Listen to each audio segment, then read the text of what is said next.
Hello साथियों, सभी को नमस्कार। भारतीय संविधान एवं राज्य व्यवस्था की क्लास में आप सभी का स्वागत है। आज हम लोग बात करेंगे संविधान की प्रस्तावना के बारे में। तो प्रियम्बल ये सब या प्रस्तावना, उसके बारे में आज हम लोग बात करेंगे। प्रस्तावना को थोड़ा सा मैंने आप लोगों को बताया, जो कि आप लोग कई जगह पे लिखा हुआ भी देखते हैं, जैसे कि एनसीईआरटी की बुक्स में भी पहले पेज पे आपको लिखी हुई देखने को मिलती है। तो संविधान की प्रस्तावना जो है, उद्देशिका जो है, एक छोटी सी इतनी सी उद्देशिका बनाई हुई है हम लोगों ने, और उसमें पूरे भारत को जो है हम लोगों ने उसके बारे में बताया हुआ है। इसको पढ़कर आप लोग समझ सकते हैं कि भारत किस प्रकार का देश है, यहाँ पर क्या क्या लोगों के लिए है। बहुत कुछ समझ में आ जाता है एक प्रस्तावना को पढ़कर। इतनी इंपॉर्टेंट चीज है प्रस्तावना। तो देख रहे हैं आप लोग, भारत का संविधान उद्देशिका, ठीक है ना। तो इसके बारे में आज हम लोग बात करेंगे। इसमें क्या क्या लिखा हुआ है, इसका क्या महत्व और किस प्रकार से इसमें से क्वेश्चन बन सकते हैं, इन तमाम चीजों पर आज हम लोग बात करेंगे। ठीक है, तो प्रस्तावना या फिर इसको हम कहें उद्देशिका। तो टॉपिक रहेगा आपका प्रस्तावना। प्रस्तावना अंग्रेजी में प्रियम्बल, प्रियम्बल या फिर कह लें उद्देशिका। उद्देशिका, तो प्रस्तावना, उद्देशिका और प्रियम्बल। प्रस्तावना को ही उद्देशिका भी कहा जाता है। उद्देशिका क्यों कहा जाता है, इस पर भी बात करेंगे। ठीक है, तो प्रस्तावना को आप लोगों ने सबसे पहले तो आपको पता है कि प्रस्तावना को यूएसए से लिया हुआ है। ठीक है ना, प्रस्तावना का जो प्रावधान है वो अमेरिका के संविधान से लिया गया है। ठीक है ना, यूएसए के संविधान से लिया हुआ है। ठीक है ना, तो आप लोग बोरोड कॉन्स्टिट्यूशन है, भारत का संविधान जो है उधार लिया हुआ संविधान कहते हैं। तो उसके पीछे आपने देखा होगा कि बहुत सारे प्रावधान जो है अलग अलग देशों से लिए हुए।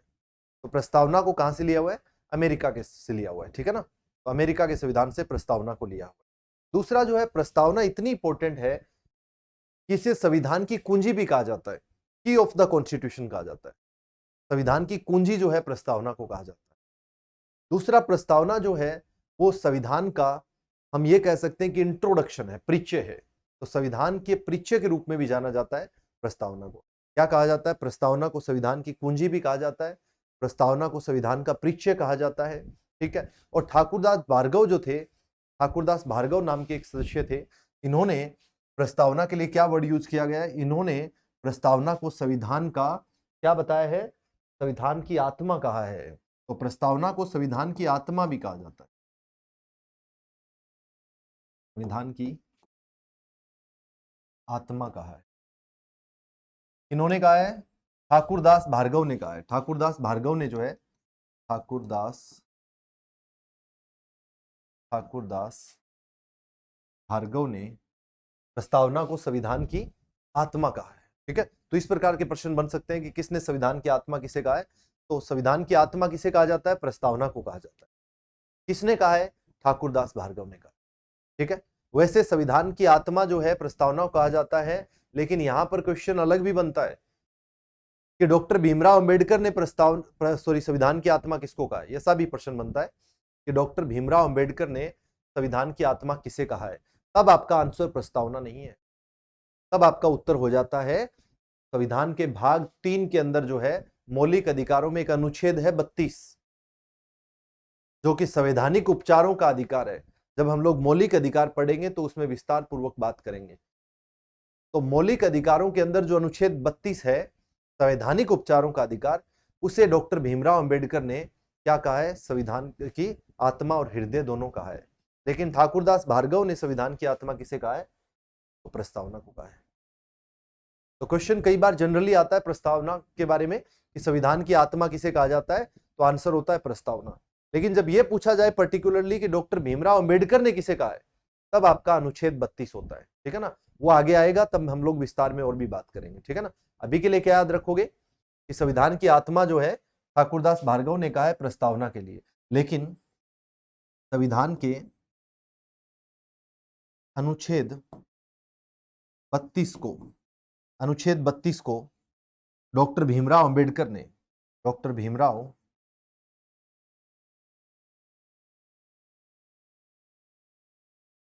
डॉक्टर भीमराव अंबेडकर ने संविधान की आत्मा, आत्मा और हृदय कहा है। आत्मा और हृदय दोनों कहा है। किसको? डॉक्टर भीमराव अंबेडकर ने संविधान की आत्मा और हृदय दोनों कहा है। किस चीज के लिए? हृदय और आत्मा, अनुच्छेद 32 के लिए। तो ये आपको आइडिया होना चाहिए कि ये जो है डॉक्टर भीमराव अंबेडकर के द्वारा कहा गया। समझ आई आपको बात? तो प्रस्तावना को अमेरिका के संविधान से लिया गया है। संविधान की आत्मा जो है वो प्रस्तावना को कहा जाता है। प्रस्तावना को संविधान का परिचय भी कहा जाता है। और क्या कहा जाता है प्रस्तावना को? प्रस्तावना को संविधान की कुंजी भी कहा जाता है। ठीक है ना? तो ये चीजें आपको याद रखना है। ठीक है, ये थोड़ा सा आइडिया रखना है, तो नोट भी कर लो साथ के साथ। प्रस्तावना को संविधान की आत्मा कहा जाता है, या आत्मा कहा गया है।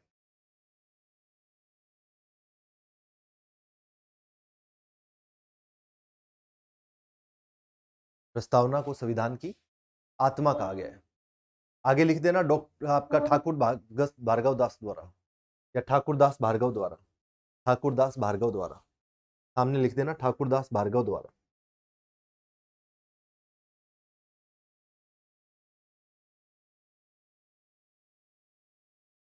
ठाकुरदास भार्गव द्वारा। ठीक है, इसके बाद एक वर्ड और लिखो। अच्छा, पहले ये चीज नोट करके साथ में डालो, इसके नोट डाल के लिख दो। डॉक्टर भीमराव अंबेडकर ने, नोट डाल के लिख दो, डॉक्टर भीमराव अंबेडकर ने, डॉक्टर भीमराव अंबेडकर ने, डॉक्टर भीमराव अंबेडकर ने संविधान के अनुच्छेद 32 को, मौलिक अधिकारों में अनुच्छेद 32 को डॉक्टर भीमराव अंबेडकर ने अनुच्छेद 32 को संविधान की आत्मा और हृदय कहा है।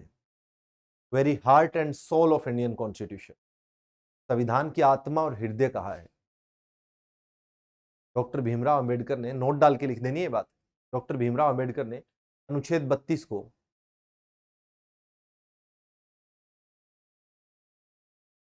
संविधान की आत्मा और हृदय कहा है। हृदय, हार्ट, ठीक है ना? आत्मा और हृदय दोनों का है, तो आत्मा और हृदय दोनों का है। ठीक है, ये बात ध्यान रखें। इसके अलावा अलग अलग लोगों ने कुछ और भी प्रस्तावना के लिए बोला है, जैसे कि मैंने आपको बताया एक नानी पालखीवाला, नानी पालखीवाला नाम के व्यक्ति थे। इनके अनुसार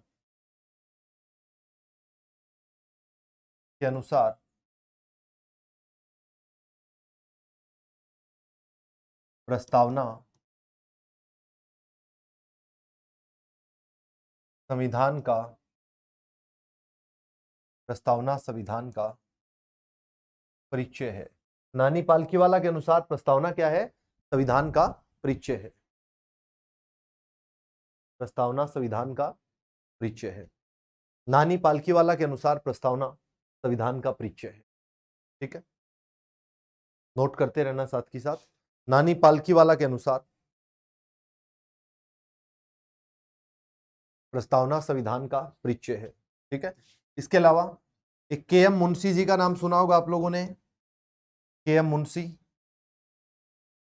के.एम. मुंशी, आपको याद है समितियां पढ़ी थी हम लोगों ने, और उस समितियों के अंदर के.एम. मुंशी जी जो कि प्रारूप समिति के सदस्य थे। ठीक है, तो के.एम. मुंशी के अनुसार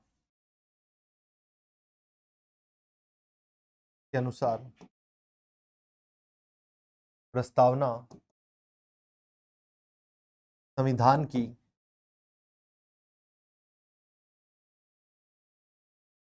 जन्म कुंडली है।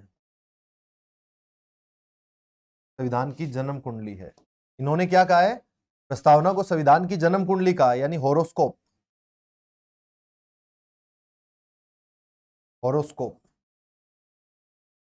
तो के.एम. मुंशी के अनुसार प्रस्तावना संविधान की जन्म कुंडली है। ठीक है, प्रस्तावना संविधान की जन्म कुंडली है। ठीक है, इनके अनुसार नानी पालखीवाला के अनुसार संविधान का परिचय है, इनके अनुसार क्या है? जन्म कुंडली है। तो इस तरह की चीजें आपको ध्यान रखनी है। हालांकि बड़ा ही कम पूछा जाता है ऐसा, बट फिर भी आपको ध्यान रखना है। लेकिन ठाकुरदास भार्गव के अनुसार संविधान की आत्मा है, ये वाली बात आपको बहुत इंपॉर्टेंट तरीके से ध्यान रखनी है, क्योंकि सीधा क्वेश्चन आता है कि संविधान की आत्मा किसे कहा जाता है? आंसर क्या होगा आपका? प्रस्तावना, प्रस्तावना को कहा जाता है। ठीक है ना? इस प्रकार से आप लोग ध्यान रखें। क्लियर है? अब सबसे बड़ा क्वेश्चन आता है कि क्या प्रस्तावना संविधान का भाग है या अलग है? प्रस्तावना जो आप लोगों ने बार बार पढ़ी है, हम भारत के लोग, we the people of India, इससे शुरू होती है, जो मैंने आप लोगों को दिखाई। मैंने आप लोगों को दिखाई जो प्रस्तावना, ये वाली प्रस्तावना जो है आपकी, जो मैंने आप लोगों को दिखाई, हम भारत के लोग भारत को एक संपूर्ण प्रभुत्व संपन्न समाजवादी पंथ निरपेक्ष लोकतांत्रिक गणराज्य बनाने के लिए तथा उसके समस्त नागरिकों को सामाजिक आर्थिक और राजनीतिक न्याय, विचार अभिव्यक्ति विश्वास धर्म और उपासना की स्वतंत्रता, प्रतिष्ठा और अवसर की समानता प्राप्त कराने के लिए तथा उन सब में व्यक्ति की गरिमा और राष्ट्र की एकता और अखंडता सुनिश्चित करने वाली बंधुता को बढ़ाने के लिए। ठीक है ना? तो ये प्रस्तावना जो है, ये क्या संविधान का परिचय है? ये सबसे बड़ा क्वेश्चन था। तो क्या ये संविधान का भाग है? क्या ये संविधान का भाग है? तो इस बात के लिए जो है ना, हम लोगों को देखना है एक दो केसेस को। सबसे पहले जो है आप लोग देखेंगे एक बेरूबारी मामला। तो आपका टैग क्या है? क्या प्रस्तावना संविधान का भाग है?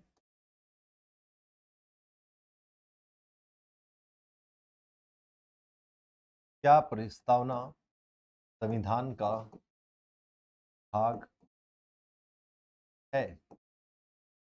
तो सबसे पहले जो है आपको पता है कि संविधान का जो अंतिम व्याख्या करता है, फाइनल इंटरप्रेटर, आपको कोई भी चीज संविधान में नहीं समझ में आएगी तो उसकी अंतिम व्याख्या आपको कौन देगा? Supreme court. और वही बात फिर आपके द्वारा मानी जाती है। यानी संविधान में आपको कोई भी चीज नहीं समझ में आती है या किसी भी चीज में डाउट है, तो उसका फाइनल इंटरप्रेटर जिसको हम कहते हैं, जो अंतिम व्याख्या करता है, वो कौन है? वो है सुप्रीम कोर्ट। तो अब आप देखिएगा कि क्या प्रस्तावना संविधान का भाग है। तो इसके लिए सबसे पहला केस था बेरूबारी। बेरूबारी केस जो है, बेरूबारी वाद 1960, 1960 के अंदर एक बेरूबारी मसला आया था। बेरूबारी वाद क्या था? बेरूबारी जो है एक पश्चिम बंगाल के अंदर एक जगह है बेरूबारी। तो बेरूबारी गांव जो है पश्चिम बंगाल के अंदर है। और भारत और पाकिस्तान अलग हुआ तो पश्चिम बंगाल और पूर्वी बंगाल, आप लोगों को मैप का थोड़ा सा आइडिया होगा कि जो ये वाला हिस्सा है, यहां पर जो है वेस्ट बंगाल हो गया, और इधर की तरफ जो है ईस्ट बंगाल, इधर की तरफ जो है पूर्वी बंगाल। और यही पूर्वी बंगाल आज क्या बना हुआ है? पूर्वी पाकिस्तान बना, पूरा आज बांग्लादेश बना हुआ है। तो यहां पर जो है पश्चिम बंगाल के अंदर एक गांव था जो कि था बेरूबारी। वो भारत के हिस्से में आता था आजादी के बाद। अब वो आजादी के बाद जब भारत के हिस्से में आता था, लेकिन पाकिस्तान ने इस पर अपना क्लेम किया कि हमारा एरिया है, हमारा क्षेत्र है।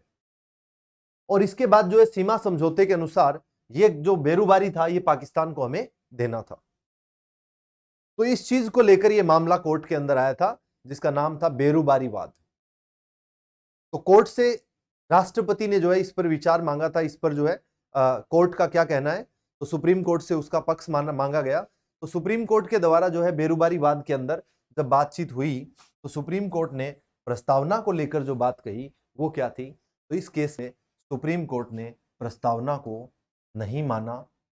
सुप्रीम कोर्ट ने प्रस्तावना को संविधान का भाग नहीं माना।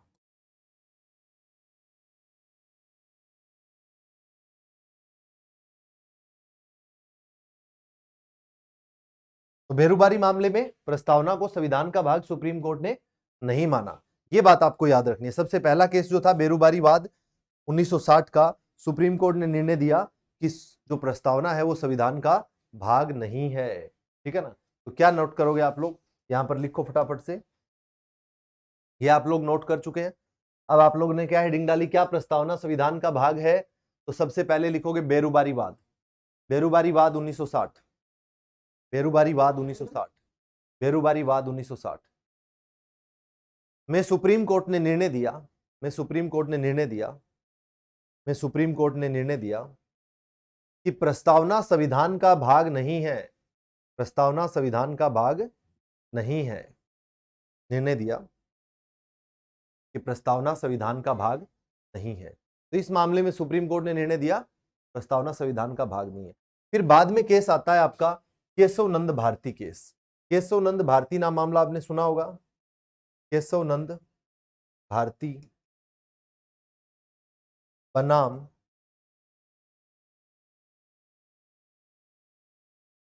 केरल राज्य। ये कब का केस है? तो ये आपका केस है केशव नंद भारती बनाम केरल राज्य जो है, ये आपका केस था 1973 का। ठीक है, केशव नंद भारती बनाम केरल राज्य 1973। ठीक है, केशव नंद भारती बनाम केरल राज्य जो 1973 का केस था, जिसमें आज तक की सबसे बड़ी बेंच बैठी है, 13 न्यायाधीशों की बेंच, और उसमें 6 से केस को जो है ना निर्णय दिया गया था। 7 न्यायाधीश एक तरफ थे, 6 न्यायाधीश एक तरफ थे। आज तक की सुप्रीम कोर्ट की सबसे बड़ी बेंच बैठी है केशव नंद भारती बनाम केरल राज्यवाद, जिसमें 13 न्यायाधीशों ने एक साथ फैसला दिया। और इसके अंदर जो है ना सुप्रीम कोर्ट ने निर्णय दिया था, एक तो मूल ढांचा शब्द दिया था, आपको याद है बेसिक स्ट्रक्चर, मूल ढांचा शब्द जो है सुप्रीम कोर्ट ने बात किया था यहां पर। और उसी टाइम जो है सुप्रीम कोर्ट ने प्रस्तावना को संविधान का भाग माना। प्रस्तावना को संविधान का भाग बताया। ठीक है ना, तो सुप्रीम कोर्ट ने प्रस्तावना को संविधान का भाग कब बताया? केशव नंद भारती बनाम केरल राज्य केस में। क्या नोट करोगे आप लोग? केशव नंद भारती बनाम केरल राज्य केस 1973। केशव नंद भारती बनाम केरल राज्यवाद 1973।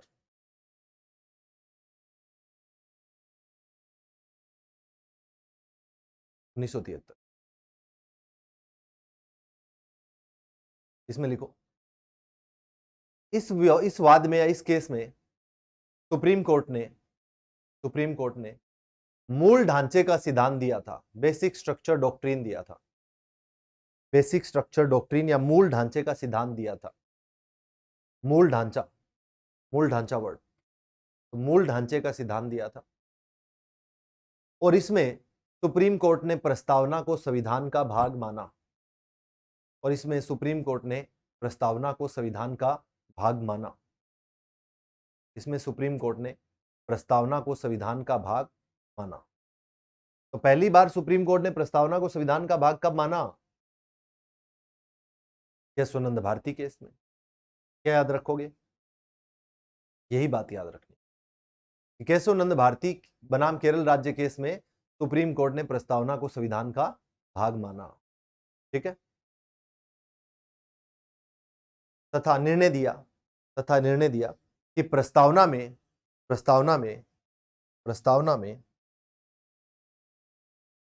संशोधन किया जा सकता है। तथा निर्णय दिया कि प्रस्तावना में संशोधन किया जा सकता है। प्रस्तावना में संशोधन किया जा सकता है। ठीक है, प्रस्तावना में संशोधन किया जा सकता है, ये वाला निर्णय दिया। तो अब आप बताओ, क्या प्रस्तावना में अभी तक कभी संशोधन किया गया है? किया गया है तो कितनी बार किया गया है? और कितनी बार किया गया है तो क्या क्या किया गया है? समझे बात को? तो ऐसा क्वेश्चन बनता है। ठीक है ना, तो प्रस्तावना में संशोधन किया जा सकता है जब यह निर्णय दिया सुप्रीम कोर्ट ने, तो अभी तक जो है केवल एक बार जो है प्रस्तावना में संशोधन किया गया है, 42वें संविधान संशोधन 1976 के तहत। और 42वें संविधान संशोधन 1976 के तहत एकमात्र जो है प्रस्तावना में यानी एक ही बार संशोधन हुआ है। प्रस्तावना में जो है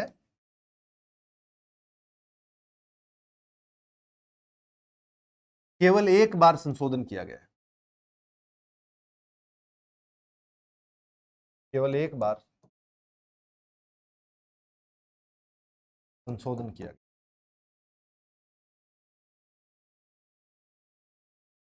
ठीक है, क्या क्या जोड़ा गया इसके थ्रू जो है? इसके तहत 3 नए शब्द जोड़े गए थे। ठीक है ना, इसके तहत प्रस्तावना में 3 नए शब्द जोड़े गए। 3 नए शब्द जोड़े गए। क्या फिर कुछ पहले वालों को डिलीट भी किया गया? ना, 3 नए शब्द जोड़े गए। कौन कौन से 3 नए शब्द जोड़े गए? एक तो समाजवादी शब्द जो था पहले नहीं था। समाजवादी शब्द जो है प्रस्तावना में कब जोड़ा गया? 42वें संविधान संशोधन 1976 के तहत। दूसरा जोड़ा गया था पंथ निरपेक्ष। ये पंथ निरपेक्ष शब्द जो है बाद में जोड़ा गया। और तीसरा है अखंडता। अखंडता, ये तीन नए शब्द प्रस्तावना में जोड़े गए। कौन से संविधान संशोधन के तहत? 42वें संविधान। केवल एक बार संशोधन हुआ है और उस संशोधन के तहत तीन नए शब्द जोड़े गए हैं, समाजवादी, पंथ निरपेक्ष और अखंडता। हम इन तीनों शब्दों के बारे में पढ़ेंगे, चिंता नहीं करनी है। जो जो प्रस्तावना में शब्दों को जोड़ रखा है, जिन जिन वर्ड्स को लिखा हुआ है, उन सब के बारे में बात करेंगे। लेकिन अभी के लिए क्या याद रखेंगे आप? प्रस्तावना में केवल एक बार संशोधन हुआ है और उसके तहत तीन नए शब्दों को जोड़ा गया है, वो है समाजवादी, पंथ निरपेक्ष और अखंडता। क्लियर है ना बात? समाजवादी, पंथ निरपेक्ष और अखंडता। ठीक है, तो ये आपको ध्यान रखना है और ये दोनों केस के बारे में याद रखना है। ठीक है, क्लियर है यहां तक बात? अब हम लोग बात करते हैं कि प्रस्तावना हमें क्या क्या चीजें बताती है। प्रस्तावना पढ़कर हम लोग क्या क्या बात कर सकते हैं, इस तरह का जो है हमारा देश है, ये सारी बातें हम लोग समझ सकते हैं। तो प्रस्तावना से हमें क्या क्या समझ में आता है? तो प्रस्तावना से आप क्या सीख सकते हैं, या प्रस्तावना आपको क्या क्या चीजों के बारे में बताती है, ठीक है ना? प्रस्तावना को देखकर क्या स्पष्ट होता है, ऐसा करके क्वेश्चन बन सकता है। तो प्रस्तावना को देखकर क्या स्पष्ट होता है, तो क्या लिखेंगे आप लोग? प्रस्तावना से निम्न बातें, निम्न बातें स्पष्ट होती है। निम्न बातें स्पष्ट होती है। कौन कौन सी? नंबर एक, संविधान का स्रोत। नंबर एक क्या है? हमारे संविधान का स्रोत। अभी तो आप कहोगे कि सर स्रोत तो आपने पढ़ा दिए थे, अब नया स्रोत कहां से ले आए? यही बात समझने की है। लेकिन इस पर अभी के लिए आप क्या याद रखो कि प्रस्तावना निम्न बातें स्पष्ट करती है। मैं बताता हूं कैसे। एक तो संविधान का स्रोत, दूसरा जो है राज्य की प्रकृति, कि भारत एक किस तरह का देश है। राज्य की प्रकृति यानी nature of state. Nature of state, Bharat किस प्रकार का देश है, यह आपको प्रस्तावना बताएगी। ठीक है, तीसरा उद्देश्य, संविधान का उद्देश्य।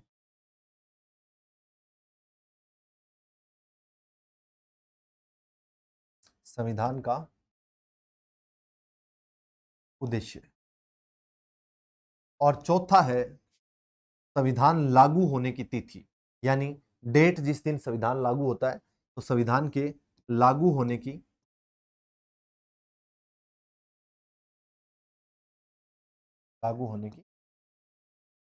ठीक है। तो ये चार चीजें जो है प्रस्तावना स्पष्ट करती है कि संविधान का स्रोत, राज्य की प्रकृति, संविधान का उद्देश्य और लागू होने की तिथि। ठीक है, ये बात आप लोग लिख चुके हैं ना?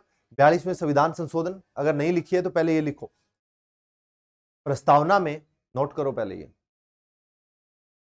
प्रस्तावना में एकमात्र संशोधन, प्रस्तावना में एकमात्र संशोधन 42वें संविधान संशोधन। प्रस्तावना में एकमात्र संशोधन 42वें संविधान संशोधन 1976 के तहत। प्रस्तावना में एकमात्र संशोधन 42वें संविधान संशोधन 1976 के तहत तीन शब्दों को जोड़ा गया। एकमात्र क्यों लिखवाया है? क्योंकि आप कंफ्यूज ना हो, एक ही बार हुआ है आज तक, ठीक है ना? 42वें संविधान संशोधन 1976 के तहत तीन नए शब्दों को जोड़ा गया। तीन नए शब्दों को जोड़ा गया।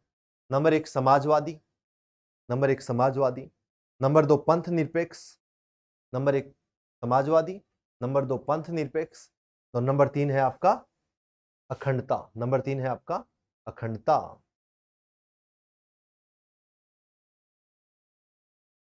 अखंडता, ठीक है। उसके बाद अगला क्या लिखोगे? प्रस्तावना से, प्रस्तावना से निम्न बातें स्पष्ट होती है। प्रस्तावना से निम्न बातें स्पष्ट होती है। प्रस्तावना से निम्न बातें स्पष्ट होती है। प्रस्तावना से निम्न बातें स्पष्ट होती है। निम्न बातें स्पष्ट होती।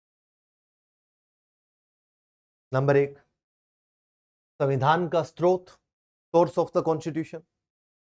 नंबर एक, संविधान का स्रोत, source of the constitution. Number दो, राज्य की प्रकृति। कि भारत किस प्रकार का राज्य है, तो राज्य की प्रकृति, राज्य या सरकार की प्रकृति कह सकते हो। नंबर 3, संविधान का उद्देश्य, संविधान का उद्देश्य। नंबर 4, संविधान लागू होने की तिथि, संविधान लागू होने की तिथि, संविधान लागू होने की तिथि, ठीक है, संविधान लागू होने की तिथि, संविधान लागू होने की तिथि, संविधान लागू होने की तिथि, ठीक है। तो प्रस्तावना से निम्न बातें स्पष्ट होती है, संविधान का स्रोत, राज्य की प्रकृति, संविधान का उद्देश्य और लागू होने की तिथि। अब पहली बात यह है कि प्रस्तावना को ही उद्देश्य का कहा जाता है, ऐसा क्यों है, पहले इस चीज को हम लोग बात करते हैं, ठीक है। देखिए, हम लोगों ने बात किया था कि जवाहरलाल नेहरू के द्वारा 13 दिसंबर 1946 को एक उद्देश्य प्रस्ताव लाया गया था। 13 दिसंबर 1946 को जो उद्देश्य प्रस्ताव पंडित जवाहरलाल नेहरू द्वारा लाया गया था, उसी का ही मॉडिफाइड वर्जन वर्तमान में प्रस्तावना है। वर्तमान में जो प्रस्तावना है वो उसी उद्देश्य प्रस्ताव का मॉडिफाइड वर्जन है, जो 1946 में पंडित जवाहरलाल नेहरू द्वारा उद्देश्य प्रस्ताव पेश किया गया था 13 दिसंबर को। वही जो है आज के दिन क्या है, आपका मॉडिफाइड वर्जन उसी का प्रस्तावना है, ठीक है ना। तो पहली बार जो है उद्देश्य प्रस्ताव किसके द्वारा पेश किया गया था, नेहरू के द्वारा, और इसीलिए उद्देश्य से ही उद्देशिका बन गई है, क्योंकि उसी का मॉडिफाइड वर्जन प्रस्तावना है, इसलिए इसको उद्देशिका भी कहा जाता है। और इसीलिए संविधान का उद्देश्य, यानी संविधान निर्माताओं का उद्देश्य, वो भी आपको प्रस्तावना में देखने को मिलता है। कैसा देश चाहिए, लोगों के लिए क्या होगा, ये सारी बातें आप प्रस्तावना में पढ़ सकते हैं, समझे। दूसरी चीज, जब पूरा संविधान लागू हो गया था, उसके बाद जो है प्रस्तावना लास्ट में लागू हुई है, लेकिन इसमें संविधान के लागू होने की तिथि है, प्रस्तावना के लागू होने की तिथि नहीं। सारा संविधान, पूरा संविधान लागू होने के बाद सबसे अंत में कोई लागू हुआ है तो वो है प्रस्तावना। तो प्रस्तावना कब लागू हुई, 26 जनवरी 1950। पूरा संविधान लागू होने के बाद फिर जो है प्रस्तावना लागू होती है। तो प्रस्तावना कब लागू हुई, 26 जनवरी 1950 को लागू हुई, ठीक है ना। तो इस तरह के क्वेश्चन बन सकते हैं कभी कभी, तो ध्यान रखना है कि पूरा संविधान लागू होने के बाद जो है आपका प्रस्तावना जो है उसके बाद अंत में लागू होती है, ठीक है ना, प्रस्तावना अंत में लागू होती है। क्लियर है ना। तो इस प्रकार के क्वेश्चन बनते हैं, तो ध्यान रखना है 26 जनवरी 1950। लेकिन इसके अंदर जो तारीख लिखी हुई है वो अलग चीज है, उसके बारे में हम लोग बात करेंगे। तो सबसे पहली बात आती है संविधान का स्रोत। तो नंबर 1 पे क्या है, संविधान का स्रोत। प्रस्तावना के अनुसार संविधान का स्रोत क्या है। तो आप लोगों ने देखा होगा कि प्रस्तावना में सबसे पहले लिखा हुआ है हम भारत के लोग, हम भारत के लोग, लिखा हुआ है कि नहीं, हम भारत के लोग। दिखा देते हैं हम आपको, देखो, हम भारत के लोग, हम भारत के लोग, हम भारत के लोग, भारत को एक संपूर्ण प्रभुत्व संपन्न, लेकिन हम भारत के लोग, ये किस चीज को दिखा रहा है, हम भारत के लोग, इसका क्या मतलब है, इस शब्दावली का क्या अर्थ है, इस फ्रेज का क्या मीनिंग है। इसका अर्थ है कि हम भारत के लोग जो है वो आज संविधान जो है वो बनाया है, वो हम लोगों के द्वारा बनाया गया, भारत के लोगों के द्वारा बनाया गया, और भारत के लोगों में ही जो है इसकी शक्ति निहित है, और भारत के संविधान का स्रोत जो है वो भारत की जनता है। संविधान की शक्ति जो है वो भारत के लोगों में निहित है, और संविधान का स्रोत जो है वो भारत की जनता, यानी हम भारत के लोग हैं, ठीक है ना। तो क्या लिखोगे सबसे पहले, संविधान का स्रोत, इसमें लिखो प्रस्तावना में, प्रस्तावना में, प्रस्तावना में उल्लेखित, प्रस्तावना में उल्लेखित हम भारत के लोग, प्रस्तावना में उल्लेखित हम भारत के लोग, हम भारत के लोग, प्रस्तावना में उल्लेखित हम भारत के लोग, हम भारत के लोग, जैसी शब्दावली का अर्थ है, जैसी शब्दावली का अर्थ है, जैसी शब्दावली का अर्थ है, शब्दावली का अर्थ है कि संविधान का स्रोत, संविधान का स्रोत भारत की जनता है, कि संविधान का स्रोत भारत की जनता है। का अर्थ है कि संविधान का स्रोत भारत की जनता है। समझे बात को? हम भारत के लोग, क्या अर्थ है कि संविधान का स्रोत हम भारत के लोग हैं, यानी भारत की जनता है। तथा संविधान की शक्ति, साथ ही लिख दो, तथा संविधान की शक्ति भारत के लोगों में निहित है। तथा संविधान की शक्ति भारत के लोगों में निहित है। समझे आप बात को? इसका मतलब ये है, we the people of India, हम भारत के लोग। इसका अर्थ क्या है कि संविधान की शक्ति हम भारत के लोगों में निहित है और संविधान का स्रोत हम भारत के लोगों में है। हम भारत के लोग हैं, तो इसलिए हम भारत के लोग, ऐसा वर्ड इसलिए, ऐसा फ्रेज इसलिए लिखा हुआ। समझे बात को? तो पहली चीज जो है, संविधान का स्रोत बताती है आपको प्रस्तावना। दूसरा बताती है सरकार या राज्य की प्रकृति क्या है। राज्य की प्रकृति क्या है? तो एक लाइन लिखो, प्रस्तावना के अनुसार, प्रस्तावना के अनुसार, प्रस्तावना के अनुसार, प्रस्तावनाओं के अनुसार, प्रस्तावना के अनुसार, दूसरा लिख रहे हैं आप लोग, राज्य की प्रकृति। ये लिखना है राज्य की प्रकृति। अब लिखना है प्रस्तावना के अनुसार, प्रस्तावना के अनुसार भारत एक, प्रस्तावना के अनुसार भारत एक संपूर्ण प्रभुत्व संपन्न, प्रस्तावना के अनुसार भारत एक संपूर्ण प्रभुत्व संपन्न समाजवादी, समाजवादी संपूर्ण प्रभुत्व संपन्न समाजवादी कोमा पंथ निरपेक्ष, पंथ निरपेक्ष लोकतांत्रिक गणराज्य है। लोकतांत्रिक गणराज्य। प्रस्तावना के अनुसार भारत एक पर संपूर्ण प्रभुत्व संपन्न, यानी संप्रभुता संपन्न, संप्रभुता संपन्न समाजवादी, संपूर्ण प्रभुत्व संपन्न, या फिर आप लिख सकते हैं संप्रभुता संपन्न, संपूर्ण प्रभुत्व संपन्न समाजवादी पंथ निरपेक्ष, पंथ निरपेक्ष लोकतांत्रिक गणराज्य, पंथ निरपेक्ष लोकतांत्रिक गणराज्य। तो प्रस्तावना के अनुसार भारत कैसा देश है? संपूर्ण प्रभुत्व संपन्न समाजवादी पंथ निरपेक्ष लोकतांत्रिक गणराज्य। ठीक है ना? संपूर्ण प्रभुत्व संपन्न समाजवादी पंथ निरपेक्ष लोकतांत्रिक गणराज्य है भारत। क्या मतलब है इस बात का? क्या होता है संपूर्ण प्रभुत्व संपन्न? क्या होता है समाजवादी? क्या होता है पंथ निरपेक्ष? क्या होता है लोकतांत्रिक गणराज्य? इसके बारे में बात करते, एक एक करके बात करते हैं।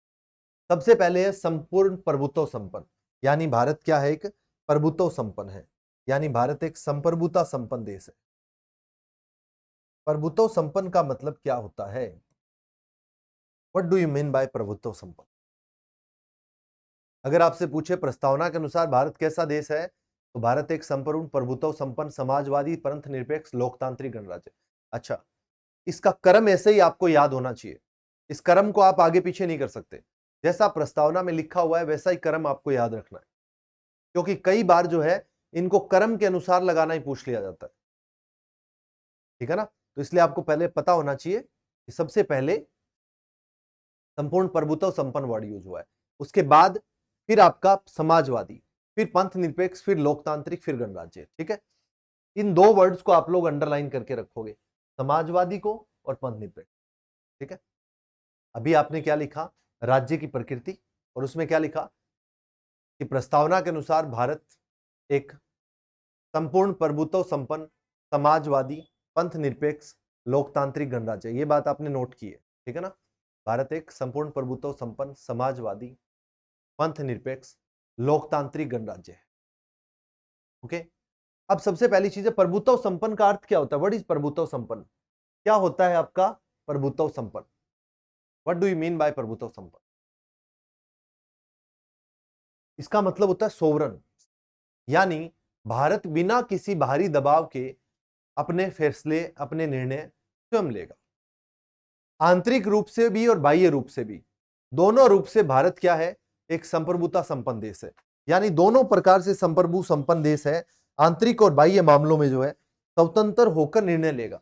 चाहे भारत को विदेश नीति किस देश के साथ कैसे रखनी है, इस चीज में भी, और भारत के अंदर भी आंतरिक जो है अपने फैसले कैसे, कैसी सरकार होनी चाहिए, किस प्रकार से सिस्टम होना चाहिए। कल को अगर मान लो हमें पाकिस्तान के साथ युद्ध करने के लिए चीन कहे, या चीन के साथ युद्ध करने के लिए हमें अमेरिका कहे या ब्रिटेन कहे हमें कि चलो तुम पाकिस्तान के साथ युद्ध कर लो, हम लोगों को देखना है इसके साथ हमें क्या करना है। दूसरा कहे कि आप उसके साथ व्यापार मत करो, इसके साथ व्यापार करो, ये तो हम देखेंगे ना, हमें किसके साथ व्यापार करना है, हमें किसके साथ क्या नीति अपनानी है। तो भारत एक संप्रभुता संपन्न देश है, और इस बात का मतलब यही है कि भारत के बाहरी फैसले यानी बाह्य मामलों में हमारे कोई हस्तक्षेप नहीं कर सकता, हम स्वयं देखेंगे कैसे निर्णय लेने हैं। वहीं देश की आंतरिक सरकार कैसी होनी चाहिए, देश के आंतरिक मामलों में जो है कोई दखल अंदाजी नहीं होगी किसी भी बाहरी शक्ति की। प्रभुत्व संपन्न का मतलब ये होता है आप पूर्ण रूप से स्वतंत्र हैं, आपको निर्णय लेने हैं किसके साथ किस प्रकार की पॉलिसी, किस प्रकार से किसको डील करना है, समझे आप। तो क्या लिखोगे, प्रभुत्व संपन्न। प्रभुत्व संपन्न का अर्थ है कि भारत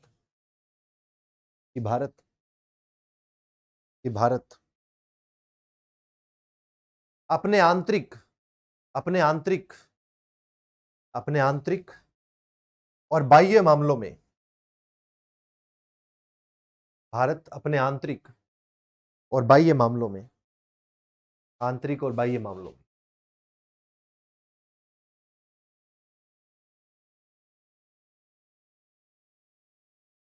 आंतरिक और बाह्य मामलों में निर्णय लेने के लिए स्वतंत्र है। बाह्य मामलों में निर्णय लेने के लिए स्वतंत्र है, मैं निर्णय लेने के लिए स्वतंत्र है, किसी का कोई दबाव नहीं है, एकदम स्वतंत्र है। समझ गए बात को, निर्णय लेने के लिए स्वतंत्र है। अब दूसरी बात आती है समाजवादी। तो समाजवादी का क्या अर्थ होता है, समाजवादी यानी सोशलिस्ट, ये होता है सोवरेनिटी, ये होता है सोशलिस्ट, समाजवादी। समाजवादी का क्या अर्थ है, देखो समाजवादी का अर्थ है कि जो संसाधन है, जो भी संसाधन है, रिसोर्सेज जो भी है राज्य के पास, उन सब पर राज्य का नियंत्रण हो, यानी संसाधनों पर राज्य का नियंत्रण होगा, और राज्य जो है लोगों के कल्याण के लिए कार्य करेगा। राज्य किसके लिए काम करेगा, लोगों के कल्याण के लिए, लोगों की भलाई के लिए कार्य करेगा। समाजवाद का अर्थ ये होता है कि संसाधनों पर राज्य का नियंत्रण है, और संसाधनों पर राज्य का नियंत्रण तो है ही, समाज के अंदर समानता लाने के लिए राज्य काम करेगा, लोगों की भलाई के लिए राज्य काम करेगा, लोक कल्याण के लिए राज्य काम करता है। तो ये समाजवादी का अर्थ होता है। तो समाजवादी में क्या लिखोगे, समाजवादी का अर्थ है, लिख दो साथ के साथ, समाजवादी का अर्थ है कि संसाधनों पर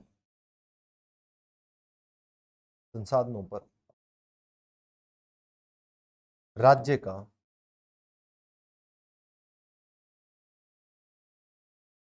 नियंत्रण है, संसाधनों पर राज्य का नियंत्रण है, ठीक है,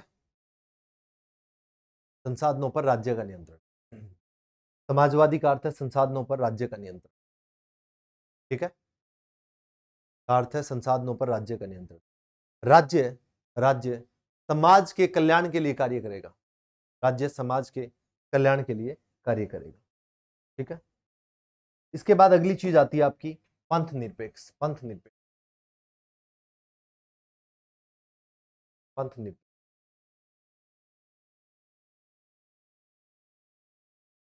इसको क्या बोलते हैं, सेक्युलर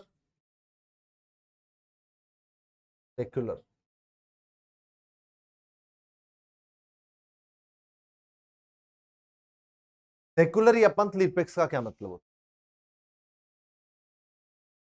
सेक्युलर या पंथ निरपेक्ष माने क्या।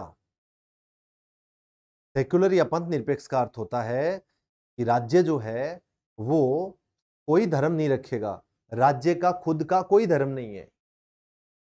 एक लाइन में क्या मतलब है, स्टेट हैज नो रिलीजियन, राज्य का कोई धर्म नहीं है।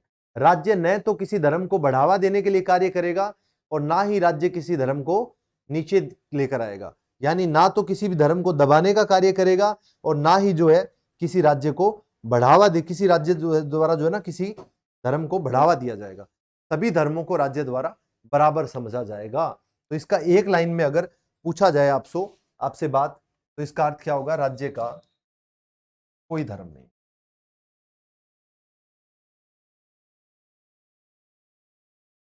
राज्य का कोई धर्म नहीं। धर्मनिरपेक्षता यानी राज्य का कोई धर्म नहीं है, इंडिया का कोई ऑफिशियल रिलीजन नहीं है।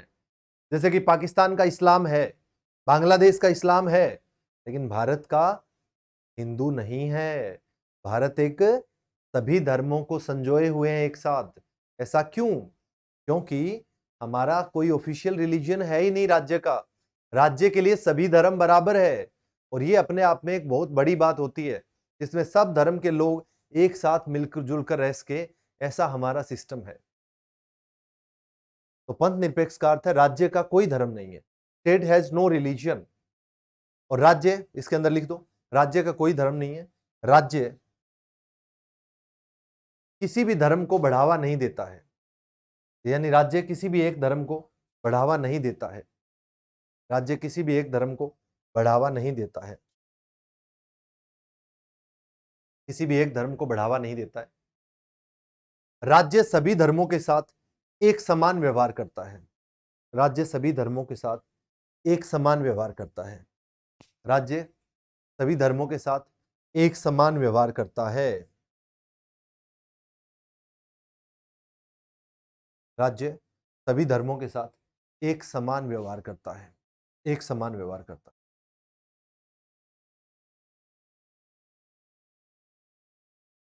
सभी धर्मों के साथ एक समान व्यवहार करता है। ठीक है।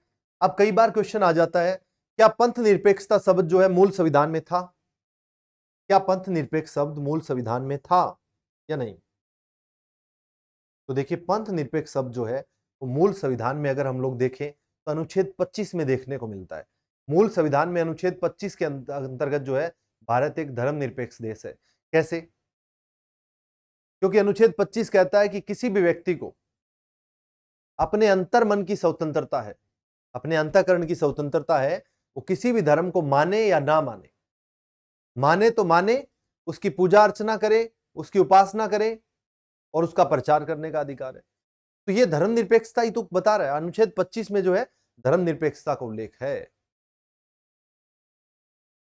और सुप्रीम कोर्ट ने धर्मनिरपेक्षता को समय समय पर संविधान के मूल ढांचे का भाग भी कहा है। जैसे कि केशवनंद भारती 1973 में सुप्रीम कोर्ट ने धर्मनिरपेक्षता को मूल ढांचा कहा है संविधान का। इसको समाप्त नहीं कर सकते आप, ठीक है ना? तो धर्मनिरपेक्षता के अंदर एक बात और लिखो, संविधान के अनुच्छेद 25 में, संविधान के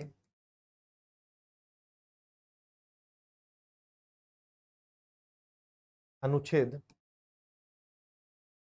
25 में,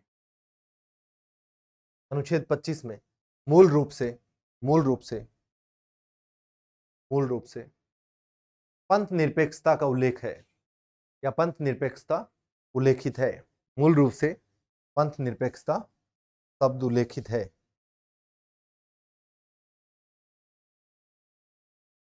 पंथ निरपेक्षता शब्द उल्लेखित है। मूल रूप से पंथ निरपेक्षता शब्द उल्लेखित है। उसके बाद फिर लिखो एक लाइन, केशवनंद भारती, केशवनंद भारती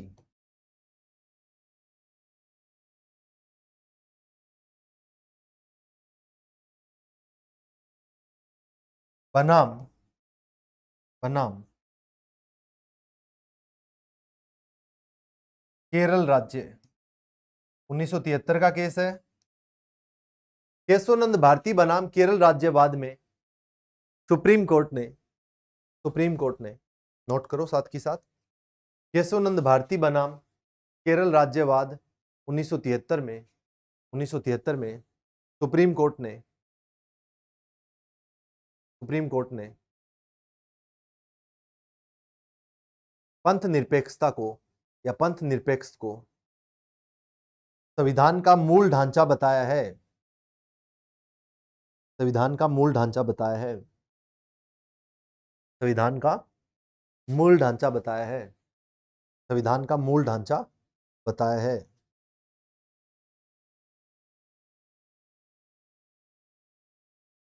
पंथ निरपेक्षता को संविधान का मूल ढांचा बताया है।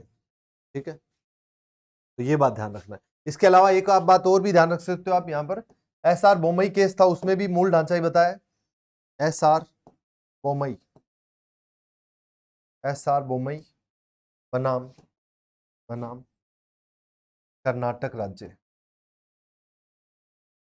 कर्नाटक राज्य 1994 का केस है ये, एसआर बोमई वाला। आगे आएगा कहीं पर जिक्र, तो हम लोग इसको पढ़ेंगे। एसआर बोमई बनाम कर्नाटक राज्य 1994। इस वाद में भी, इस केस में भी या इस मामले में भी सुप्रीम कोर्ट ने एसआर बोमई बनाम कर्नाटक राज्य, एसआर बोमई बनाम कर्नाटक राज्य 1994 मामले में भी सुप्रीम कोर्ट ने भी प्रस्तावना को, सुप्रीम कोर्ट ने प्रस्तावना को नहीं, पंथ निरपेक्ष को संविधान का मूल ढांचा बताया है। पंथ निरपेक्ष को संविधान का मूल ढांचा बताया है।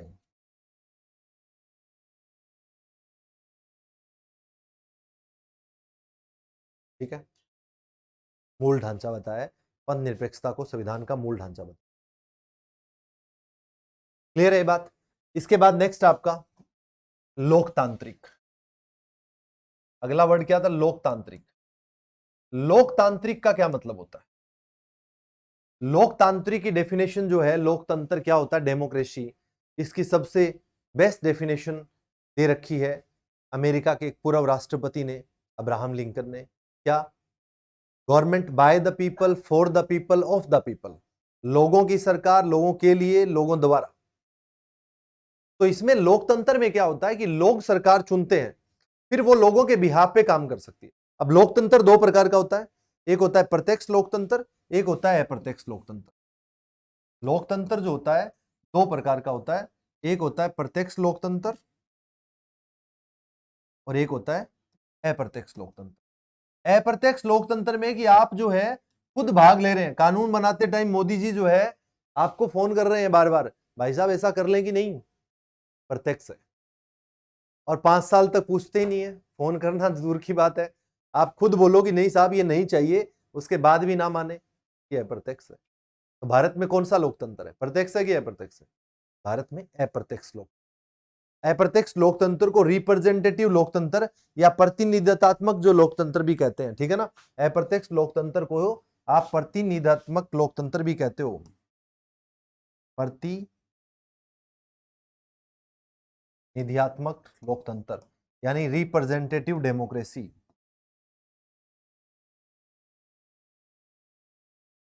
ठीक है ना, तो भारत में कौन सा लोकतंत्र है? प्रत्यक्ष है कि अप्रत्यक्ष है? प्रत्यक्ष होता है तो लोग सीधे भागीदार होते हैं कानूनी में, कानून बनाने में। अब आप लोग तो नहीं है, आप लोग एक सरकार चुनते हैं, फिर वो 5 साल तक आप लोगों के बिहाफ पे काम करती है, तो इसको क्या बोलते हैं? अप्रत्यक्ष लोकतंत्र। तो क्या लिखोगे लोकतंत्र में? लोगों द्वारा चुनी हुई सरकार। ठीक है ना, लोकतंत्र का अर्थ है लोगों द्वारा चुनी हुई सरकार, लोगों द्वारा चुनी हुई सरकार। और भारत ऐसा देश है एकमात्र दुनिया का जहां पर लोगों को हर 5 साल में 3-3 सत्रों पर सरकार चुनने का मौका मिलता है। केंद्र की सरकार में भी वोट डालते हो आप, राज्य स्तर पर भी, और फिर स्थानीय स्तर पर पंचायतों के चुनाव भी करवाते हो। दुनिया में और कहीं नहीं है डेमोक्रेसी, तो हमारे यहाँ है। ठीक है, 3-3 सत्रों पर डेमोक्रेसी है, सोचो आप। ठीक है, तो क्या लिखोगे? लोकतंत्र का अर्थ है लोगों द्वारा चुनी हुई सरकार। लोकतंत्र का अर्थ है लोगों द्वारा चुनी हुई सरकार, लोगों द्वारा चुनी हुई सरकार, लोगों द्वारा चुनी हुई सरकार। भारत में अप्रत्यक्ष लोकतंत्र है, भारत में अप्रत्यक्ष लोकतंत्र है, भारत में अप्रत्यक्ष लोकतंत्र। ठीक है, भारत में अप्रत्यक्ष लोकतंत्र, ये बात ध्यान रखनी, भारत में अप्रत्यक्ष लोकतंत्र। इसके बाद होता है फिर गणराज्य। गणराज्य का क्या अर्थ है? गणराज्य का अर्थ है रिपब्लिक। और ये लोकतंत्र और गणराज्य में बहुत सारे बच्चों को फर्क पड़ता है, फर्क मालूम ही नहीं पड़ता है, तो ये बड़ा ही अच्छे से समझो। लोगों द्वारा चुनी हुई सरकार लोकतंत्र, लेकिन देश का मुखिया अगर चुना हुआ हो गणराज्य। कैसे? हमारे देश का मुखिया कौन है? राष्ट्रपति है। राष्ट्रपति लोगों द्वारा चुना जाता है, प्रत्यक्ष या अप्रत्यक्ष? चुनाव अप्रत्यक्ष होता है, यानी लोगों द्वारा चुने हुए प्रतिभागी ही लोगों द्वारा चुने हुए प्रतिनिधि ही लोगों के बिहाफ पे वोट डाल के चुन लेते हैं। दिस इज कॉल्ड अप्रत्यक्ष चुनाव। और भारत का राष्ट्रपति अप्रत्यक्ष चुनाव द्वारा चुना जाता है, लेकिन चुना हुआ मुखिया है। और जहां पर जो देश का प्रमुख होता है, देश का हेड जो होता है, देश का मुखिया जो होता है, वो यदि चुना हुआ व्यक्ति हो, देश का जो प्रमुख होता है वो अगर चुना हुआ व्यक्ति हो, तो निर्वाचित हो, देश का मुखिया निर्वाचित हो, तो ऐसे सिस्टम को हम लोग क्या कहते हैं? जहां देश का मुखिया चुना हुआ हो तो गणराज्य कहते हैं। तो भारत में देश का प्रमुख कौन है? राष्ट्रपति।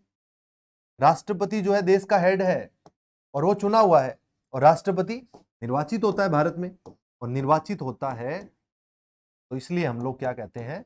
भारत एक गणराज्य है। हर 5 साल के बाद चुनाव होते हैं, जिसको बनना है बनो, चुनाव में भाग लो, योग्यता पूरी करते हो तो। लेकिन ब्रिटेन के अंदर महारानी है, उसका पोता है, उसका बेटा है, ऐसे करके चेन चलती है, इलेक्शन नहीं होता है। तो क्या उसको आप लोग कह पाएंगे? क्या कह पाएंगे उसको आप? क्या उसके लिए आप गणराज्य वर्ड का यूज कर पाएंगे? नहीं कर पाएंगे। समझे बात को? वहां पर आप गणराज्य शब्द का प्रयोग नहीं कर सकते। लेकिन भारत एक गणराज्य है क्योंकि यहां पर देश का प्रमुख चुना हुआ व्यक्ति होता है। समझ आई आप लोगों को बात? तो मैं ये समझाना चाह रहा हूं आपको कि प्रस्तावना के अनुसार भारत देश कैसा है? लोकतांत्रिक है, गणराज्य है। लोकतंत्र का मतलब चुनी हुई सरकार, गणराज्य माने देश का प्रमुख चुना हुआ। क्या ब्रिटेन लोकतंत्र नहीं है? ब्रिटेन लोकतंत्र तो है, लेकिन गणराज्य नहीं है। भारत क्या लोकतंत्र और गणराज्य दोनों है? बिल्कुल है। ये फर्क मैं समझा रहा हूं। समझे आप लोग? तो अगर आप लोगों से पूछा जाए प्रस्तावना जो है मूल रूप से कौन से 3 वर्ड थे उसके अंदर? मूल प्रस्तावना के अंदर केवल संप्रभुता संपन्न, इसके अलावा लोकतांत्रिक, गणराज्य, 3 ही वर्ड होते थे। समाजवादी और पंथ निरपेक्ष तो बाद में जोड़े गए हैं, ठीक है ना? तो ये आज हम लोगों ने देखा है इतना।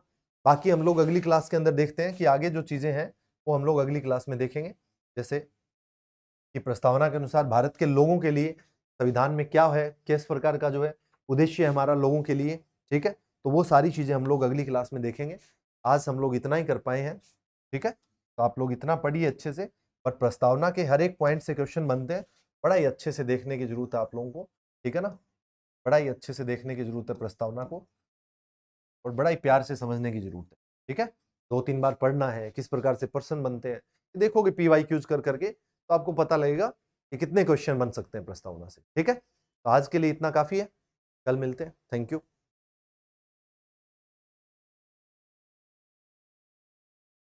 हेलो साथियों, भारतीय संविधान एवं राज्य व्यवस्था में आप सभी का फिर से स्वागत है।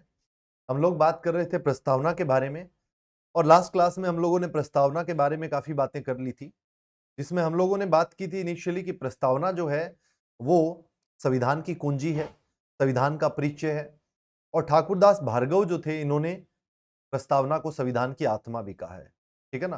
प्रस्तावना जो है वो जो नेहरू जी द्वारा उद्देश्य प्रस्ताव लाया गया था 13 दिसंबर 1946 को संविधान सभा में, उसी का ही मॉडिफाइड वर्जन है, उसी का ही रूप है प्रस्तावना वर्तमान में। तो इसीलिए उद्देशिका भी कहा जाता है, ठीक है ना?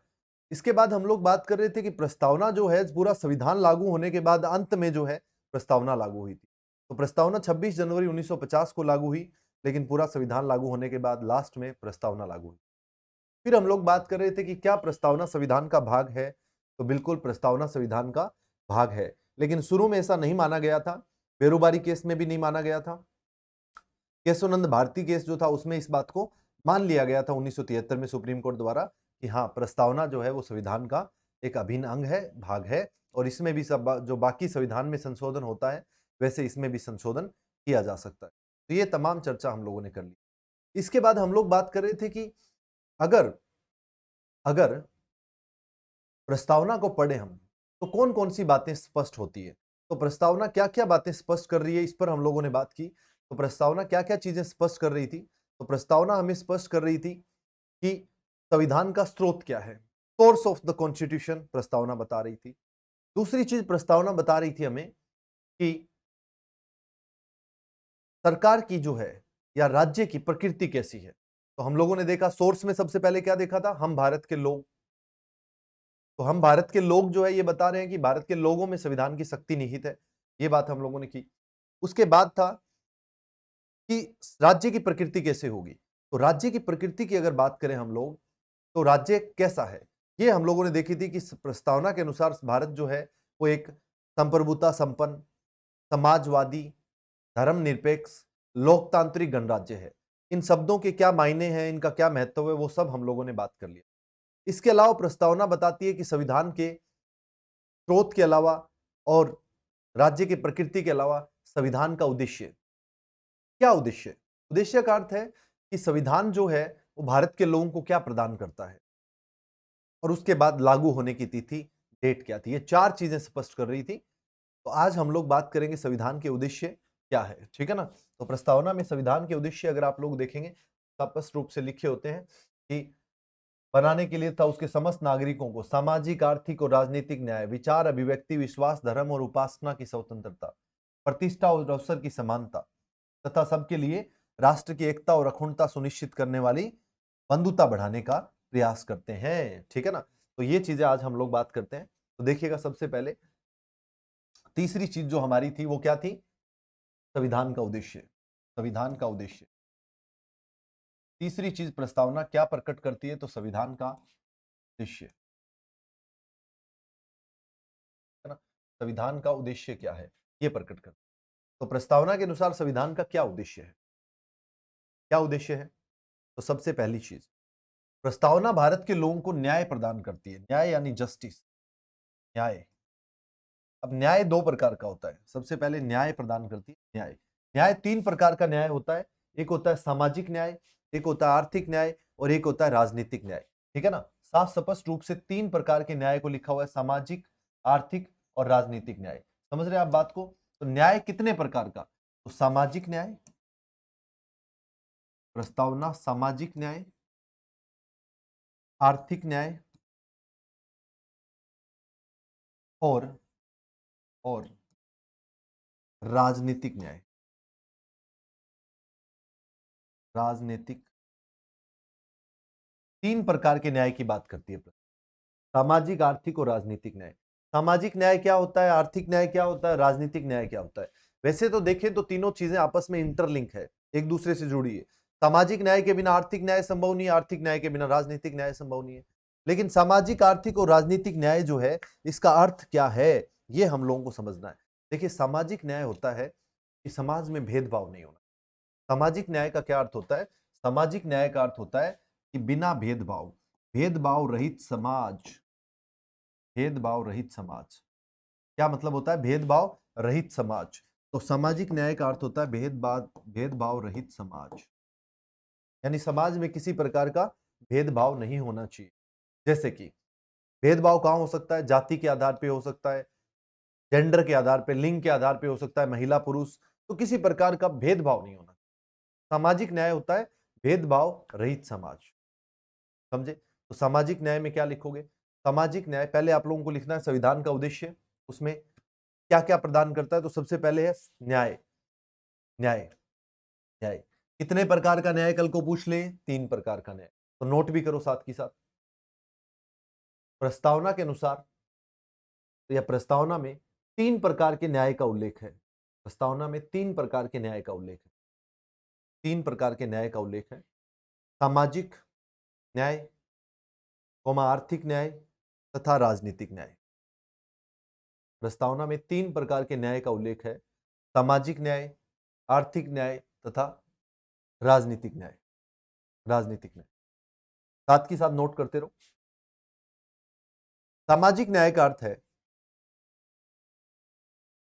सामाजिक न्याय का अर्थ है भेदभाव रहित समाज, भेदभाव से रहित समाज, जिसमें जिसमें जाति या लिंग के आधार पर किसी प्रकार का भेदभाव न हो,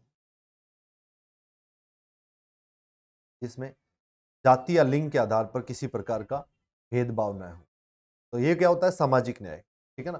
पहली चीज है सामाजिक न्याय, भेदभाव रहित समाज, जाति या लिंग के आधार पर किसी प्रकार का भेदभाव न हो। दूसरा है आपका आर्थिक न्याय। आर्थिक न्याय क्या कहता है, आर्थिक न्याय कहता है कि समाज में जो है किसी प्रकार का भेदभाव नहीं होना चाहिए, किसके बीच में, अमीर और गरीब के बीच में किसी प्रकार का भेदभाव नहीं होना चाहिए। यानी कौन पुअर है, कौन जो है आपका रिच है, तो अमीर और गरीब का भेदभाव नहीं होना चाहिए। तो समाज में अमीर व गरीब का भेदभाव नहीं होना चाहिए। तो अमीर व गरीब का भेदभाव नहीं होना चाहिए, ये क्या बात करता है, ये कहता है आर्थिक न्याय।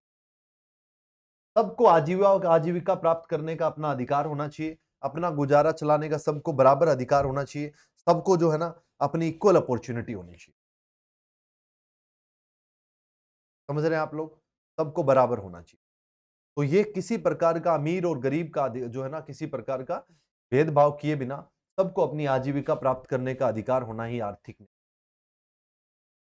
वो इसी को ही हम लोग क्या कहते हैं, इकोनॉमिकल जस्टिस, आर्थिक न्याय। तो आर्थिक न्याय में क्या लिखोगे, समाज में अमीर व गरीब का भेदभाव किए बिना, समाज में अमीर व गरीब का भेदभाव किए बिना, समाज में अमीर व गरीब का भेदभाव किए बिना, अमीर व गरीब का भेदभाव किए बिना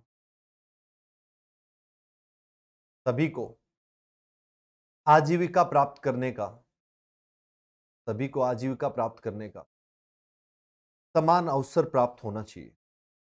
सभी को आजीविका प्राप्त करने का समान अवसर प्राप्त होना चाहिए। सभी को आजीविका प्राप्त करने का समान अवसर प्राप्त होना चाहिए, अमीर व गरीब का भेदभाव किए बिना। ठीक है,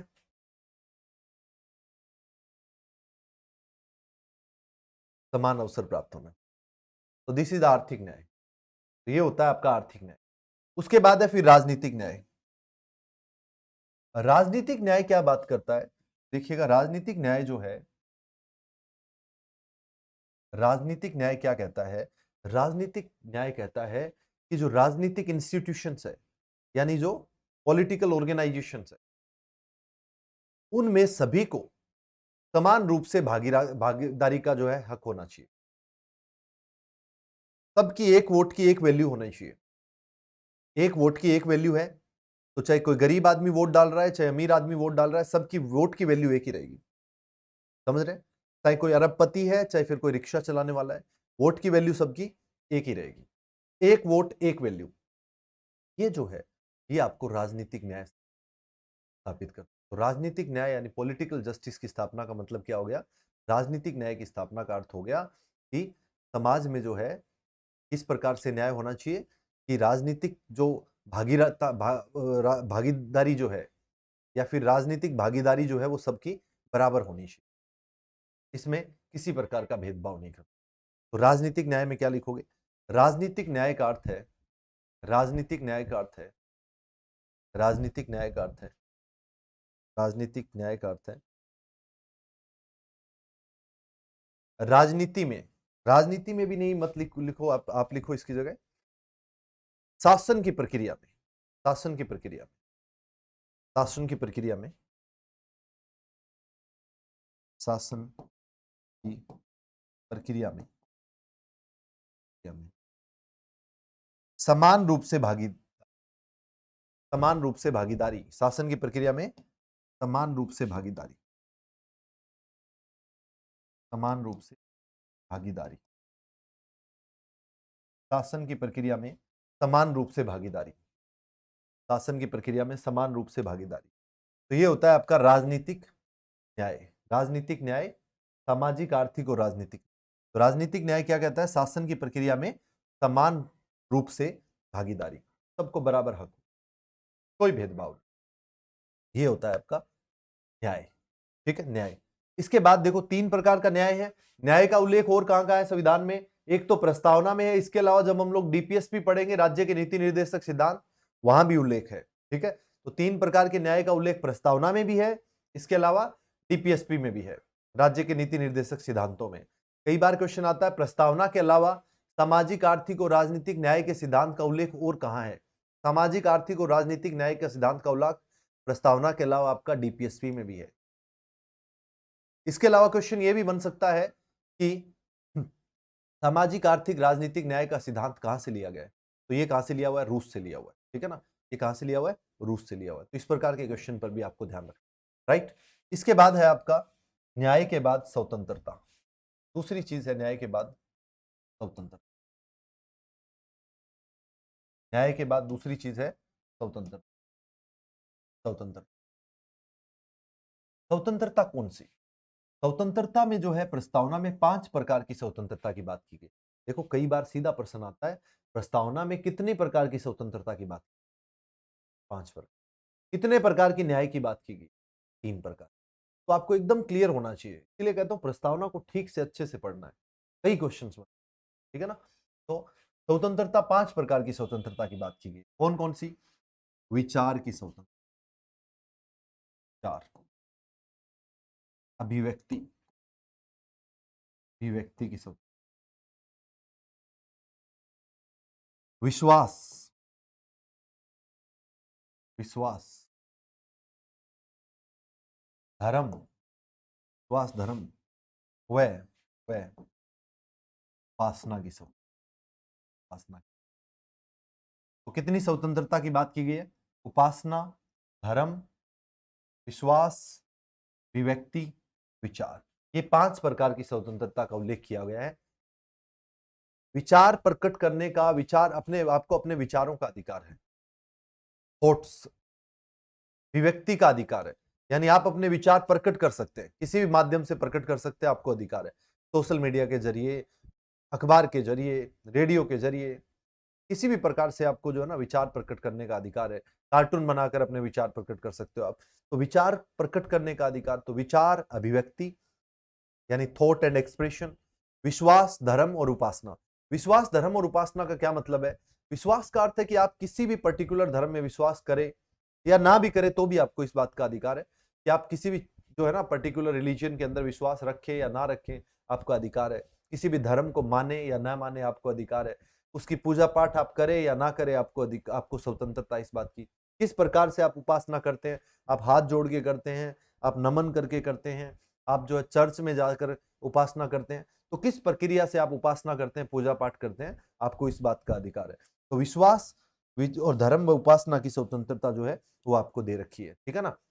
विचार, अभिव्यक्ति, विश्वास, धर्म व उपासना, किसी भी धर्म को मानिए नहीं मानिए, आपको आजादी है इस बात की, ठीक है ना। किसी भी पर्टिकुलर में विश्वास करिए या ना करिए, आपको आजादी है, ठीक है। इसके बाद किस प्रकार से आप उसकी उपासना करते हैं, उपासना का मतलब होता है प्रैक्टिस करना। जैसे कि कोई जो है गीता पढ़कर, कोई जो है हाथ जोड़कर, कोई आरती गाता है, कोई किसी प्रकार से, तो उपासना का तरीका है। तो आप किस प्रकार से उपासना करते हैं, इट्स अप टू यू, ये आपकी स्वतंत्रता होती है, समझे। विचार और अभिव्यक्ति की स्वतंत्रता की बात करें तो इसका उल्लेख हमारे संविधान के आर्टिकल आर्टिकल 19 में दिया हुआ है। आर्टिकल 19 के क्लोज 1 के अंदर जो है विचार अभिव्यक्ति की स्वतंत्रता की बात की गई है। क्लोज 1 के अंदर अनुच्छेद 21 का क्लोज 1 जो है, क्लोज 1 के अंदर जो है विचार और अभिव्यक्ति की बात की गई। विश्वास, धर्म और उपासना की स्वतंत्रता का उल्लेख जो है वो आपको कहां किया हुआ है?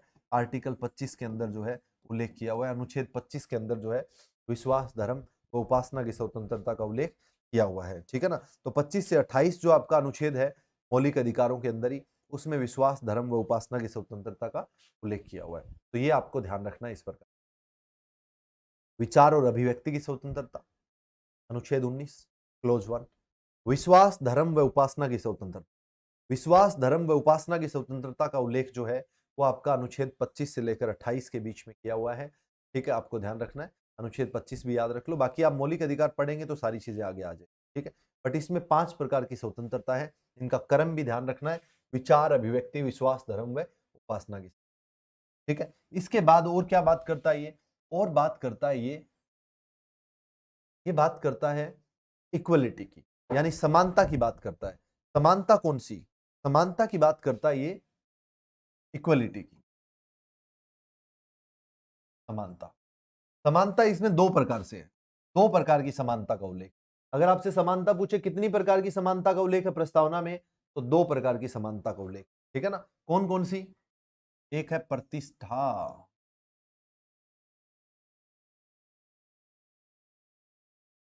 प्रतिष्ठा की समानता, और दूसरा है अवसर की समानता।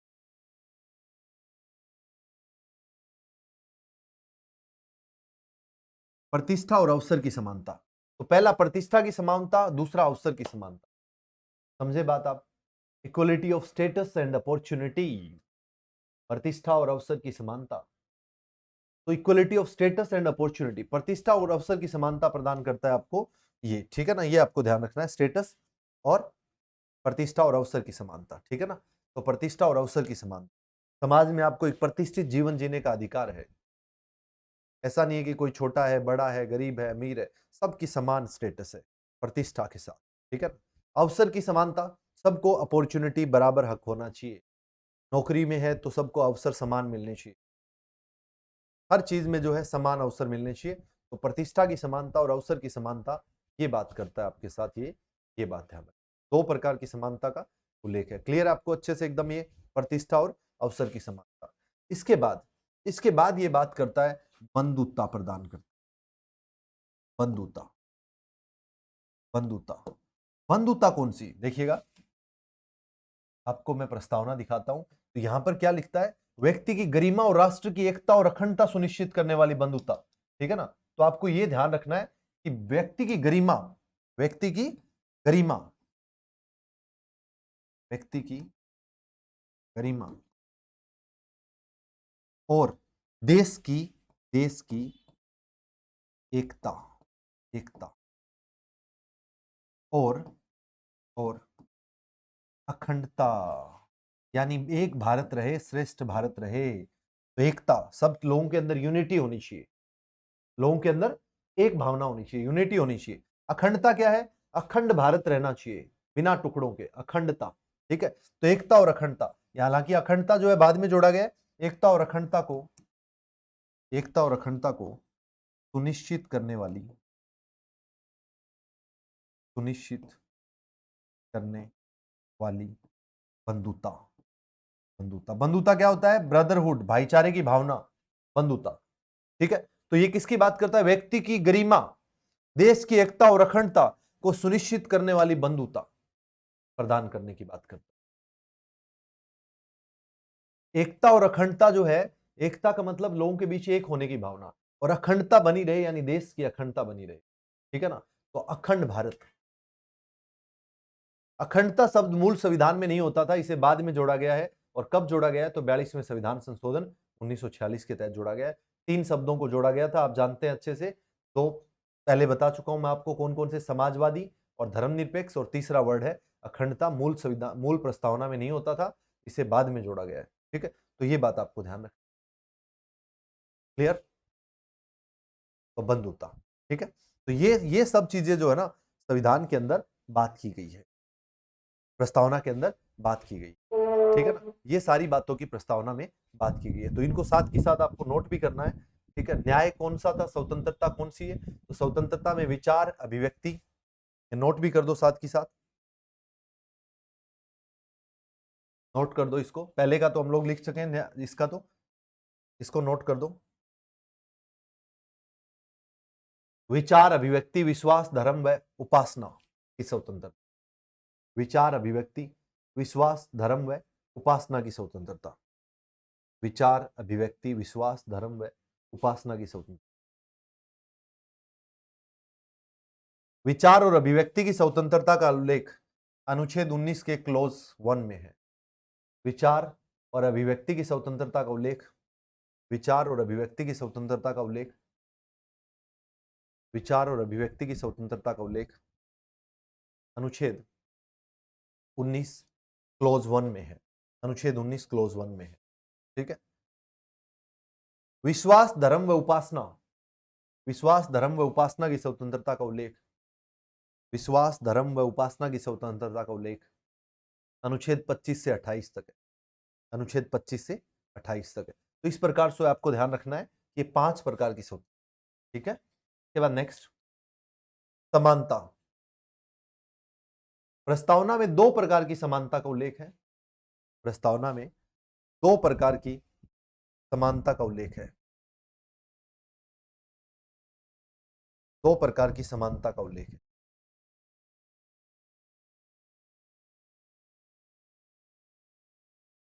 दो प्रकार की समानता का उल्लेख है।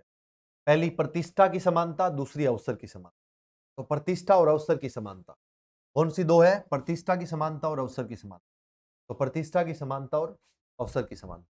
दो प्रकार की समानता का उल्लेख है, प्रतिष्ठा की समानता और अवसर की समानता। इसके बाद है चौथा, क्या था? बंधुता। व्यक्ति की गरिमा, देश की एकता और अखंडता को सुनिश्चित करने वाली बंधुता। व्यक्ति की गरिमा, व्यक्ति की गरिमा, देश की एकता और अखंडता को सुनिश्चित करने वाली, देश की एकता और अखंडता को सुनिश्चित करने वाली बंधुता प्रदान कर। तो ये चार उद्देश्य आप लोगों ने यहां पर देखे, समझे बात को आप? चार उद्देश्य आप लोगों ने देखे। इसके अलावा प्रस्तावना में जो है संविधान के लागू होने की तिथि लिखी हुई। तो प्रस्तावना में संविधान के लागू होने की तिथि क्या लिखी हुई है? ये वर्ड आपको अंडरलाइन कर देना है, अखंडता। अखंडता मूल संविधान में नहीं था, ये बाद में जोड़ा गया है, तो इसको आप लोग अंडरलाइन करेंगे, अखंडता मूल संविधान में नहीं था। ठीक है, इसके बाद हम लोग क्या बात कर रहे थे? मैं कह रहा था आप लोगों को कि प्रस्तावना में संविधान की लागू होने की तिथि लिखी हुई है। कब की डेट लिखी हुई है? इसमें लिखी हुई है 26 नवंबर 1949 को, 26 नवंबर 1949 को हम लोग क्या कर रहे हैं? संविधान को अंगीकृत कर रहे हैं। अंगीकृत कर रहे हैं मतलब हो गया एडॉप्ट कर रहे हैं। एडॉप्ट करना, अंगीकृत करना, अपने लिए जो है ना एडॉप्ट करना, अपनाना, अंगीकृत कर रहे हैं। इसके बाद लिखा हुआ था अधिनियमित कर रहे हैं। अधिनियमित करने का मतलब क्या होता है? इनेक्टमेंट। इनेक्टमेंट, तो इनेक्ट करना, इनेक्ट करने का मतलब होता है अधिनियमित करना या लागू करना। ठीक है, अधिनियमित करना या लागू करना।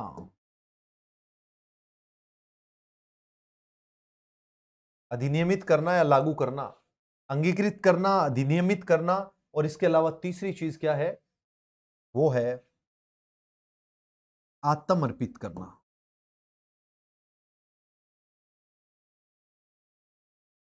आत्मर्पित करने का मतलब क्या है?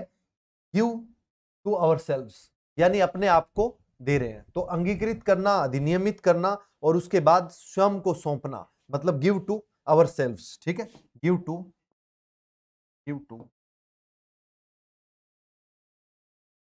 आवर सेल्व्स, अपने आप को या स्वयं को सौंपना। तो 26 नवंबर 1949 की तिथि लिखी हुई है। तो क्वेश्चन आता है प्रस्तावना के अनुसार संविधान के लागू होने की तिथि क्या है? 26 नवंबर 1949। लेकिन आप लोग भली भांति जानते हैं कि इस दिन केवल और केवल 15+1 16 अनुच्छेद लागू हुए थे।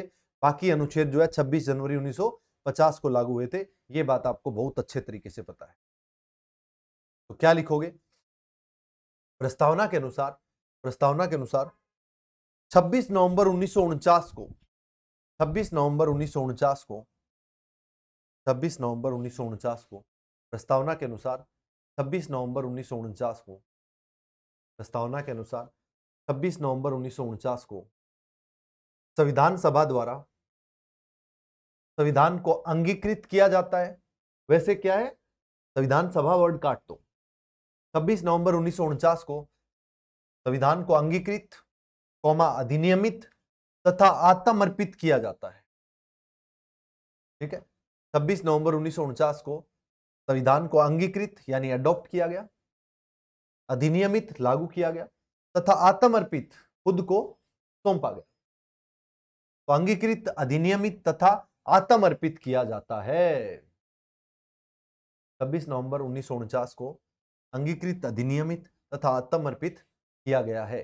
ठीक है, प्रस्तावना के अनुसार 26 नवंबर 1949 की तारीख है प्रस्तावना के अंदर, इसमें कोई गड़बड़ नहीं होनी चाहिए, एकदम अच्छे से याद रखें। ठीक है ना, तो ये प्रस्तावना है पूरी की पूरी। इसके बाद अगर आप लोगों को कोई बात ध्यान में रखनी है तो वो ये रखनी है कि प्रस्तावना में अभी तक जो है केवल और केवल एक ही बार संशोधन हुआ है। तो आपसे क्वेश्चन आए कि क्या प्रस्तावना में संशोधन किया जा सकता है? हाँ, किया जा सकता है। अभी तक किए हो कभी? हाँ किए हैं। कितनी बार किए हैं? एक बार किए हैं। क्या किए थे? 3 नए शब्द जोड़े थे। कब किए थे? 42वां संविधान संशोधन 1976 के तहत किए थे। तो इस प्रकार से कोई भी क्वेश्चन बनता है एकदम क्लियर कट जवाब देना है। तो क्या लिखोगे? एक लास्ट वर्ड, फिर से लास्ट लाइन लिख दो चाहे इसमें। संविधान में, सॉरी, प्रस्तावना में एकमात्र संशोधन, प्रस्तावना में एकमात्र संशोधन, प्रस्तावना में एकमात्र संशोधन, प्रस्तावना में एकमात्र संशोधन 42वें संविधान संशोधन 1976 के तहत 3 शब्दों को जोड़ा गया।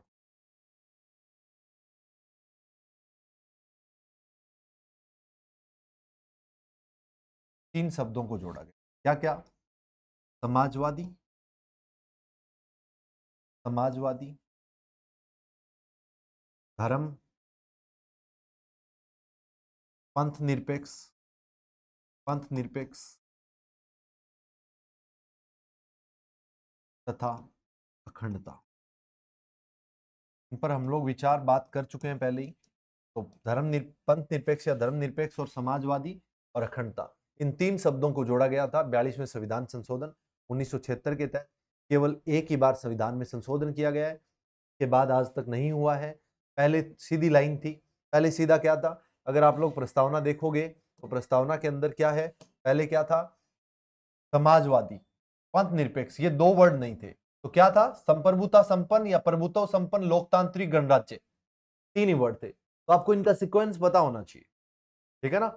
एकदम क्लियर कट। अब 2 जुड़ गए हैं तो समाजवादी पहले, उसके बाद पंथ निरपेक्ष, ठीक है? इसके अलावा फिर भी अगर आप लोगों को देखना हो तो प्रस्तावना के अंदर जो है, भारत का राष्ट्रीय कैलेंडर क्या है, राष्ट्रीय पंचांग क्या है, आपको अच्छे से पता है, मैंने पढ़ाया भी है। सका कैलेंडर, शक संवत जो है, शक संवत भारत का राष्ट्रीय पंचांग है। और शक संवत कब लागू हुआ था, किसने तैयार किया था, सारी कंप्लीट इंफॉर्मेशन आपकी पिछली क्लासेस के अंदर है, ठीक है? तो इसके अनुसार जो है ना, इस कैलेंडर के थ्रू भी, इस कैलेंडर का भी अकॉर्डिंग लिख रखा है कि कब जो है संविधान को लागू करने की तारीख क्या है। तो आत्म अर्पित कब कर रहे हैं? तो देखो, दृढ़ संकल्प होकर अपनी इस संविधान सभा में आज तारीख 26 नवंबर 1949 ईस्वी को मिति मार्ग शीर्ष शुक्ला सप्तमी, शुक्ला सप्तमी संवत 2006 विक्रमी, संवत 2006, संवत 2006 विक्रमी को एतत् द्वारा इस संविधान को अंगीकृत, अधिनियमित और आत्म अर्पित करते हैं। हम भारत के लोग से शुरू होती है और कहते हैं कि अंगीकृत, अधिनियमित और आत्म अर्पित करते हैं। देख रहे हैं आप लोग? छोटी सी प्रस्ताव, कितने सवाल, कितने प्रश्न बन, बहुत प्रश्न बन, छोटी सी प्रस्तावना में इतने सारे इस प्रकार से प्रश्न बन सकते हैं। ये आपको आइडिया रखना है किस प्रकार से प्रश्न, ठीक है ना? तो ये सारी चीजें आप लोगों को ध्यान रखनी है। क्लियर है? तो इसी के साथ जो है आज हमारी प्रस्तावना टॉपिक खत्म होता है और आप लोग इसको दोबारा रिवाइज कर लेना एक बार अच्छे से, और क्वेश्चन जो बनते हैं इनमें से उनको एक बार अच्छे से जो है ना देखते रहना। PYQ ज्यादा से ज्यादा लगाते रहना है क्लास के साथ साथ ही। आपको आइडिया लगेगा कि आपको कितना आने लगा है, पॉलिटी में आपको क्या समझ आता है, कितना आता है, सारी चीजों का आइडिया आप लोगों के सामने रहेगा, ठीक है ना? मैं इसीलिए बार बार कहता हूं कि जो बच्चा प्रश्न लगाता है यानी प्रीवियस ईयर क्वेश्चन लगाता है वो बहुत निखरेगा और उसका निखार लाजमी है। इसलिए आप लोग अच्छे से प्रीवियस ईयर क्वेश्चंस जरूर लगाएं। अपनी तैयारी को बूस्ट करने का एक ही तरीका है, वो है क्लास देखो और पीछे जो टॉपिक्स हो चुके हैं इनके लिए आप PYQs, प्रीवियस ईयर क्वेश्चंस लगाओ ताकि आपको आइडिया आ जाए, ठीक है? तो इसी के साथ आज की क्लास यहीं पर खत्म करते हैं। Thank you so much, see you tomorrow.